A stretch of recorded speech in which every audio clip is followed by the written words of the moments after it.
Para nós podermos falar da influência do novo CPC na arbitragem, me parece importante nós revisitarmos o conceito do que efetivamente é uma arbitragem, né?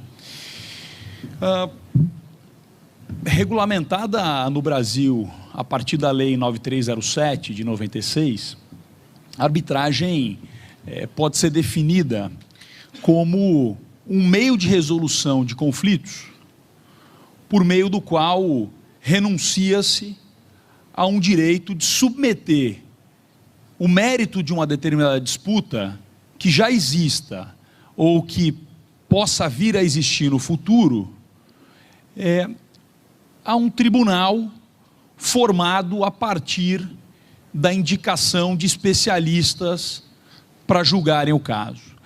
Nada mais é do que a renúncia a um direito de ir ao Poder Judiciário para submeter a resolução de um conflito que verse sobre direitos patrimoniais disponíveis, né? Para que eu possa ter uma arbitragem, para que eu possa submeter um conflito a uma arbitragem, essa arbitragem precisa, ou esse conflito precisa versar sobre um direito patrimonial e disponível, né? E por que a arbitragem, reconhecida pelo Supremo Tribunal Federal no ano de 2002 como constitucional, acaba por ocupar um espaço cada vez maior na resolução de conflitos na sociedade atual? Por algumas razões, por algumas características do procedimento arbitral que o deixam marcado pela sua efetividade. Me parece que a primeira dessas características é a especialidade daquele que vai julgar o caso, né? Porque, nada obstante nós tenhamos um poder judiciário com as suas capacidades, com as suas especializações, não se pode negar que para determinados tipos de disputa, alguns conhecimentos específicos são importantes, né? Então, disputas que versem sobre questões contratuais complexas, contratos de construção com muitos detalhes, muitos documentos, contratos em que haja uma especialidade longa como requisito para compreendê-los e para melhor interpretá-los, me parece que acabam sendo disputas propensas à submissão ao procedimento arbitral, né? Em especial porque recai sobre as partes ou a escolha de quem vai ser o julgador ou a definição do critério de escolha de quem será o julgador daquela demanda. Além da especialidade que acaba por marcar a resolução de disputas dentro do procedimento arbitral, me parece que o critério temporal também é importante. E na minha visão, talvez essa tenha sido uma das maiores preocupações do novo CPC, né? A tutela do tempo dentro do processo. É exatamente por isso que o novo CPC investiu em diversas das suas sessões, diversos dos seus capítulos, a uma maior celeridade do processo, né, ao aperfeiçoamento da tutela de evidência, que não é uma grande novidade, que já existia no artigo 273 do CPC de 73, ou melhor, da redação que veio na década de 90, do CPC de 73, como aquela tutela que fazia com que fosse desnecessária a urgência, né? Bastava a incontrovérsia de um fato, ou então o critério ou o caráter protelatório de uma defesa, mas a tutela de evidência foi aperfeiçoada no processo a partir do novo CPC. E por quê? Porque o tempo é importantíssimo dentro do processo, a tutela do tempo é importantíssima. E isso não faz com que seja diferente a preocupação daquele que define como arbitragem, ou define como sendo meio cabível para resolver o seu conflito, a arbitragem. Porque a prática no dia a dia da arbitragem mostra que a média de resolução dos conflitos em definitivo está entre 12 e 18 meses, né? Um conflito sem uma prova pericial complexa resolve-se em 12 meses e, como regra geral, de pactuação das convenções de arbitragem em instância única, o que naturalmente diminui esse lapso temporal dentro do processo. É o remédio perfeito? Evidentemente não. Evidentemente, existe espaço para que não haja um bom julgamento. Especialidade não é o suficiente para se dizer que haverá um bom julgamento. Como essa garantia também não se pode dar com a submissão do conflito ao Poder Judiciário. Agora, sabe-se evidentemente que a tutela do tempo acaba sendo um critério importante e que a definição da resolução do conflito e a atribuição de uma situação mais segura e estável para as partes é uma preocupação e é uma realização nos dias atuais dentro da arbitragem. E naturalmente essa irrecorribilidade afasta da própria apreciação futura do Poder Judiciário um erro de aplicação da norma jurídica, né? O que faz com que o procedimento seja muito mais estável e seguro. Só é possível de submeter uma sentença arbitral ao Poder Judiciário se houver uma nulidade de forma, né? Se o árbitro julgar fora daquilo que foi convencionado pelas partes, se houver uma violação de contraditório, de ampla defesa, né? Uma violação dos direitos constitucionais de litigância dentro de um Estado democrático de direito, aí eu tenho, evidentemente, um sistema para anular a decisão, mas jamais para revê-la, né? E além disso, como muitas vezes as relações jurídicas das partes, na visão delas, partes, só devem ter os seus elementos divulgados para elas próprias, a confidencialidade opcional acaba sendo uma característica que no processo civil a gente não tem. No processo civil eu tenho lá no artigo 189 as hipóteses de segredo de justiça, dentre as quais não está abarcada a opção das partes em ter um processo judicial com segredo. Nada obstante isso, o novo Código de Processo Civil, sensível à ampliação do uso da arbitragem, abarca no artigo 189 uma hipótese de segredo de justiça para o procedimento, o processo judicial em que haja qualquer discussão relativa à cláusula de arbitragem ou alguma arbitragem que acontecerá ou que já aconteceu. Mas se tem cláusula de arbitragem, por que é que o Poder Judiciário vai atuar no caso? E, naturalmente, essa vai ser a nossa aproximação do tema, né? Por que é que o Poder Judiciário é importante para o fomento, a consolidação e a segurança jurídica da arbitragem? Esse é um ponto que nós vamos abordar agora na sequência. Ainda falando sobre o sistema do novo CPC, que no seu artigo 3º diz que é permitida a arbitragem na forma da lei, nem precisaria dizer isso, né? Porque já tem uma lei anterior, especial, lá de 1996, que regulamenta o uso da arbitragem, mas diz o CPC no seu artigo 3º que é permitida a arbitragem na forma da lei. E lá no artigo 359, na minha visão, fazendo uma leve confusão, o novo CPC diz que ao juiz caberá fomentar meios alternativos e consensuais de resolução de conflitos, como mediação e arbitragem. O que mediação e arbitragem tem a ver, pessoal? Nada, exceto o fato de que, para que aconteçam, precisam de uma iniciativa da parte. Mas em termos de consenso, a arbitragem, de modo algum, é um ambiente conciliatório. Pode-se buscar a conciliação como se busca no processo civil, mas evidentemente é um meio adversarial de se buscar a resolução definitiva de um conflito fora do Poder Judiciário, levando em consideração essas características do procedimento, como especialidade dos árbitros, tempo de duração do processo, irrecorribilidade da decisão, né, confidencialidade do procedimento e adaptabilidade do procedimento arbitral. As partes têm um grande espectro, uma grande margem para adaptar o procedimento dentro da arbitragem. E aí alguém vai levantar e vai dizer o seguinte: mas o artigo 190 diz que as partes podem estabelecer o procedimento. O artigo 190 não diz que as partes podem estabelecer o procedimento.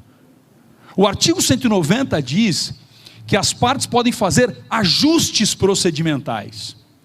E parece-me que defender um artigo 190 como sendo uma carta branca para que as partes decidam o que quiserem dentro do processo, vai em absoluta contramão do caráter público que se pretende estabelecer no processo, a partir da definição de precedentes, observância obrigatória dos precedentes, um sistema de uniformização e estabilidade da jurisprudência, julgamentos liminares sem a oitiva da parte contrária. O que se pretende com o processo? Dar um caráter público a ele, dar um caráter de resolução de conflitos com uma característica de menor influência das vontades próprias dentro dele. Numa esfera de 10 mil processos, numa vara, como é que se pode defender que o juiz vai ter que observar, além dos documentos todos e das alegações das partes, o juiz ainda vai ter que entender como é que as partes pactuaram aquele procedimento? Senhoras, senhores, estamos falando de ajustes procedimentais dentro de um processo cada vez mais publicizado. A tentativa de se colocar o processo civil dentro de uma caixa privatista vai em absoluta contramão ao objetivo final do processo. Me parece que a ampla possibilidade de se adaptar o procedimento é intimamente ligada ao caráter privado da arbitragem, e nisso se distancia do processo civil. Por que o judiciário é importante para a arbitragem? Por que a tutela jurisdicional pública é importante para o fomento, segurança jurídica e desenvolvimento da arbitragem? Antes do procedimento, porque recai ao Poder Judiciário, ou continua sendo do Poder Judiciário, a despeito de uma renúncia prévia das partes, de submeterem o seu conflito ao Judiciário, o mérito do seu conflito ao Judiciário, continua cabendo à jurisdição estatal acautelar eventuais direitos ou eventuais resultados práticos que vão ser buscados na arbitragem. Então, as cautelares pré-arbitrais, as cautelares que têm como objetivo assegurar o resultado útil de uma arbitragem futura, continuam sendo de jurisdição estatal, até que seja constituído o tribunal arbitral. E nesse ponto, me parece importante mencionar o artigo 21 do novo Código de Processo Civil, que repete, né, o mesmo artigo correspondente no Código de 73. Ao dizer que compete à autoridade judiciária brasileira processar e julgar causas ou ações quando o réu estiver domiciliado no Brasil, ainda que seja estrangeiro, quando o fato ou ato for praticado aqui, ou quando as consequências de uma obrigação forem exigíveis no Brasil. O que me permite dizer, inclusive, que quando uma arbitragem tiver a sua sede no exterior, mas algum fato relativo à assecuração, à segurança do seu resultado útil futuro, eu tenho a possibilidade de propor uma medida cautelar no Brasil. Essa é a posição do Tribunal de São Paulo, inclusive, no sentido de que mesmo que a arbitragem seja fora do Brasil, se eu tiver, por exemplo, uma garantia bancária que seja exigível aqui no Brasil, que tenha sido contratada no Brasil por uma das partes, o judiciário continua competente para essa cautelar pré-arbitral. Isso antes do procedimento. E durante o procedimento? Durante o procedimento, a gente faz menção expressa ao artigo 260, parágrafo 3º, que na linha das cartas rogatórias e precatórias, traz a carta arbitral, que é o pedido de colaboração do juízo arbitral com o juízo estatal, né? Na exata medida em que, se o Poder Judiciário delega esse poder, ou se a legislação brasileira, se a Constituição Federal, e o STF já disse isso em 2003, né, que a Constituição Federal não vedaria essa renúncia ao direito de submeter um conflito de direitos patrimoniais disponíveis ao judiciário. Em vez de submeter ao judiciário, eu submeto à arbitragem, renuncio ao meu direito ao judiciário. O direito é patrimonial e disponível, eu posso ir para a arbitragem diretamente. Quando a lei permite isso, e o Supremo já disse que a Constituição é compatível com essa leitura, isso não implica dizer que também cabe ao poder, ou melhor, à arbitragem, aos árbitros, investidos de poder pelas partes para aquela causa, praticarem atos de império, como, por exemplo, o arresto de um navio cargueiro, uma penhora online, um bloqueio de bens. Quem é que faz isso? É o árbitro? Não, quem decide é o árbitro. Mas, para que ele possa executar a decisão, e muitas vezes ao longo do processo arbitral, né, às vezes eu não preciso esperar o processo acabar, eu preciso acautelar uma determinada situação, eu preciso segurar a saída de uma carga no porto, eu preciso segurar ou assegurar que ao final o réu vai ter dinheiro para me pagar, então portanto peço um arresto cautelar. Quem é que vai dar operabilidade para esse arresto? É o próprio Poder Judiciário, é a própria autoridade pública, né? Por meio de uma carta arbitral, na linha do que acontece com as cartas de rogo, com as cartas rogatórias e com as cartas precatórias. Isso durante o procedimento arbitral. E por que depois da arbitragem o Poder Judiciário continua sendo importante? Por dois motivos-chave. O primeiro deles, porque a sentença arbitral é um título executivo judicial. E para que se exija o cumprimento forçado de uma obrigação constante num título executivo judicial, eu tenho o cumprimento de sentença que vai se processar perante o Poder Judiciário, né? A sentença arbitral é um título executivo judicial, assim como é a sentença do juiz estatal, e, portanto, sujeita ao cumprimento forçado por meio do cumprimento de sentença. E, de outro lado, como eu disse para vocês no início da exposição, eu tenho uma impossibilidade do judiciário rever o mérito da decisão arbitral. O judiciário não pode chegar para a decisão arbitral e dizer o seguinte: não está bem decidido, acho que o critério de quantificação dos danos foi equivocado, ou me parece que a leitura dessa disposição sobre arras no Código Civil deveria ter sido outra. Não é possível revisitar o mérito da decisão arbitral, mas recai ao Poder Judiciário, ou cabe ao Poder Judiciário, analisar a validade do procedimento arbitral e a validade da sentença que foi proferida. Como? Por meio de ação anulatória do laudo arbitral, prevista nos artigos 32 e 33 da Lei 9307, ou por meio de impugnação ao cumprimento de sentença. Então, o sujeito vencedor na arbitragem vai exigir o cumprimento da sentença, desse título executivo judicial, por meio de cumprimento de sentença. O que é que o réu daquele cumprimento de sentença, o executado, pode fazer? Pode desafiar a validade daquela decisão, ou a validade do procedimento arbitral, em razão de alguma quebra de uma formalidade importante, como observância à imparcialidade, ao devido processo legal, ao contraditório amplo, a paridade de armas dentro do procedimento arbitral, a vinculação dos árbitros ao objeto da disputa. Se eu tiver qualquer violação dessa, dentro da impugnação ao cumprimento de sentença, pode o juiz estatal anular a arbitragem, mas jamais rever o seu mérito. Até os prazos legais de desconstituição da sentença arbitral são compatíveis com a celeridade do próprio procedimento arbitral. Porque o prazo decadencial para se anular uma sentença arbitral é de 90 dias a partir da publicação. Passados 90 dias, essa sentença não pode mais ser objeto de anulação.